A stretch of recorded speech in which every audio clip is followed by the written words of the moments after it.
അതായത് സ്വന്തം സ്വാർത്ഥതകളിൽ നിന്ന് ദൈവത്തിന്റെ പദ്ധതികളിലേക്ക് നമ്മുടെ മനസാക്ഷിയെ പാകപ്പെടുത്തി എടുക്കുന്ന ഒരു പ്രക്രിയയാണ് ഡിറ്റാച്ച്മെന്റ് അല്ലെങ്കിൽ ആത്മപരിത്യാഗം എന്ന് പറയുന്നത്. അച്ഛൻ ആവർത്തിക്കാം. സ്വന്തം സ്വാർത്ഥതകളിൽ നിന്ന്, സ്വന്തം സ്വാർത്ഥതകളുടെ പദ്ധതികളിൽ നിന്ന് ദൈവത്തിന്റെ പദ്ധതികളിലേക്ക് ഈ മനസാക്ഷിയെ പാകപ്പെടുത്തിയെടുക്കുകയാണ്. നമ്മുടെ മനസാക്ഷി എപ്പോഴും നമ്മുടെ സുഖം തേടുന്ന ഒരു മനസാക്ഷിയാണ്. ഇതിൽ നിന്ന് നമ്മുടെ മനസാക്ഷിയെ ദൈവത്തിന്റെ പദ്ധതി. അതുകൊണ്ടാണ് ഈശോയുടെ ആ 3 പ്രലോഭനങ്ങളെ നോക്കുക. ഈശോയുടെ പ്രലോഭനങ്ങൾ മുഴുവൻ സ്വന്തം ഇഷ്ടമനുസരിച്ച് ജീവിക്കാനുള്ള പ്രലോഭനമായിരുന്നു. കല്ലിനെ അപ്പമാക്കാനുള്ള പ്രലോഭനം. നീ വിശന്നൊന്നും ഇരിക്കണ്ട, നിനക്ക് വിശക്കുന്നുണ്ടെങ്കിൽ നീ തിന്നോ. അതാണ് കല്ലിനെ അപ്പമാക്കാനുള്ള പ്രലോഭനം. ദൈവത്തിന്റെ പദ്ധതി ഒന്നും നീ നോക്കണ്ട.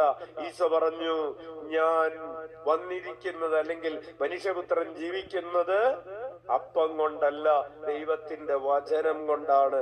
എനിക്ക് പ്രിയപ്പെട്ടത് എന്റെ പദ്ധതിയല്ല, ദൈവത്തിന്റെ പദ്ധതിയാണ്. ആത്മപരിത്യാഗമാണ്. കൈയടിച്ച് നന്ദി പറയാം. Hallelujah, hallelujah. വിശന്നിരിക്കുമ്പോൾ ഇത്തിരി അപ്പം കഴിക്കുന്നത് തെറ്റാണോ? അല്ല.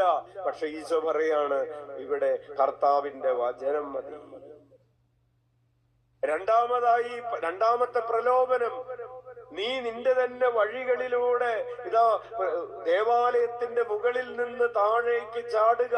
ആളുകളൊക്കെ നിന്നിൽ ഒറ്റയടിക്ക് വിശ്വസിക്കും. ലക്ഷക്കണക്കിന് ആളുകൾ നീ മുകളിൽ നിന്ന് ചാടുന്നതും മാലാഖമാര് വന്ന് നിന്നെ താങ്ങി നിർത്തുന്നതും കാണുമ്പോൾ നീ പിന്നെ രാജാവായി, നേതാവായി, പിന്നെ നീ കുരിശ് വഹിക്കാനും പോണ്ട, കുരിശിൽ മരിക്കാനും പോണ്ട, ഒരു ബുദ്ധിമുട്ടും ഇല്ലാതെ ലോകം നിന്റെ പിറകെ വരും. അതിനുവേണ്ടിയല്ലേ നീ വന്നത്. അപ്പൊ ഈശോ പറയുകയാണ്, കർത്താവിനെ പരീക്ഷിച്ചുകൊണ്ട്, ദൈവത്തെ പരീക്ഷിച്ചുകൊണ്ട്, ദൈവത്തിന്റെ ഹിതമല്ലാത്ത വഴികളിലൂടെ സഞ്ചരിച്ച് എനിക്കൊന്നും നേടണ്ട, ഒരാളെയും എനിക്ക് നേടണ്ട.